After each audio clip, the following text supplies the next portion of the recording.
The greatest act of love in human history began in a garden of ancient olive trees, where a man faced the weight of all humanity's darkness alone. The night was still in Gethsemane. Jesus walked among the gnarled olive trees, his disciples heavy with sleep behind him. The weight of what was to come pressed upon him like no burden any man had ever known. He fell to his knees, the cool earth beneath him. Father, if it is possible, let this cup pass from me. Yet not my will, but yours be done.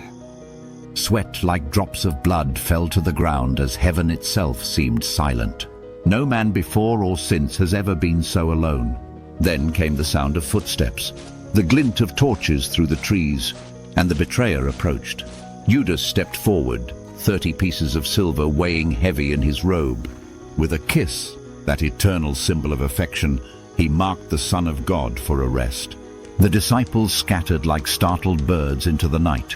The promised kingdom seemed to crumble as soldiers bound the hands that had healed the sick and raised the dead. And so began his final journey. They brought him first before the religious leaders who had long sought his downfall. The very men who should have recognized their Messiah now sought testimony against him. I charge you under oath by the living God. Tell us if you are the Messiah, the Son of God. You have said so, but I say to all of you, from now on, you will see the Son of Man sitting at the right hand of the Mighty One and coming on the clouds of heaven. At these words, the high priest tore his robes in outrage. What they called blasphemy was the most profound truth ever spoken. He is worthy of death. And so they struck him, the creator of their very beings. They spat upon the face that one day every eye will see in glory. In the courtyard below, Peter, who had sworn he would die before denying his Lord, stood warming his hands by the enemy's fire. 3 times he was recognized. 3 times he denied. I don't know the man. And the rooster crowed, piercing the night. Peter's eyes met Jesus across the courtyard, the accused looking with compassion upon his denier. Peter fled into the darkness, his bitter tears joining the soil of Jerusalem. Dawn broke over Jerusalem as they led Jesus to Pilate, the Roman governor with power of life and death. Pilate looked upon the battered man before him, finding no crime worthy of death. What shall I do with Jesus, who is called Christ? But the crowd had been poisoned with hatred. Crucify him! Crucify him! Crucify him! And so the innocent was condemned. Pilate washed his hands before the crowd, but some stains cannot be removed with water. They stripped him and bound him to the post. Roman soldiers skilled in the art of pain brought the scourge down upon his back. With each lash, the prophecy was fulfilled. By his stripes we are healed. The flesh of God tore open for the healing of humanity. Not content with his blood, they sought his dignity. They pressed a twisted crown of thorns upon his head, draped him in purple, and mocked the King of Kings. Hail, King of the Jews! They struck him with reeds and spat upon him, blind to the truth that they mocked their own Creator, the one who gave them breath. They placed the crossbeam upon shoulders already shredded by the scourge.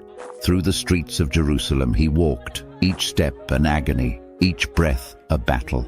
Blood marked his path through the city, a crimson trail leading to humanity's redemption. When his body could bear no more, they forced another to carry his cross. Even in his suffering, his thoughts were for others. Daughters of Jerusalem, do not weep for me. Weep for yourselves and for your children. At the place called Golgotha, the skull, they laid him upon the rough-hewn wood. Iron nails pierced the hands that had broken bread for thousands. They raised him up between heaven and earth, suspended between the world he created and the Father he would momentarily be separated from. Father, forgive them, for they know not what they do. Grace beyond understanding, offering forgiveness to his executioners. From noon until 3, darkness covered the land. Creation itself could not bear to witness what transpired. The Lamb of God, bearing the sin of all humanity, experienced the unthinkable, separation from the Father. After hours of agony, knowing all was accomplished, he spoke. It is finished. Father, into your hands I commit my spirit. And with that, He breathed his last. The earth shook. The temple veil tore from top to bottom. The separation between God and humanity was no more. There, on that hill outside Jerusalem, what appeared to be defeat was in truth the greatest victory. In his final breath, he conquered sin. In his death, he defeated death itself.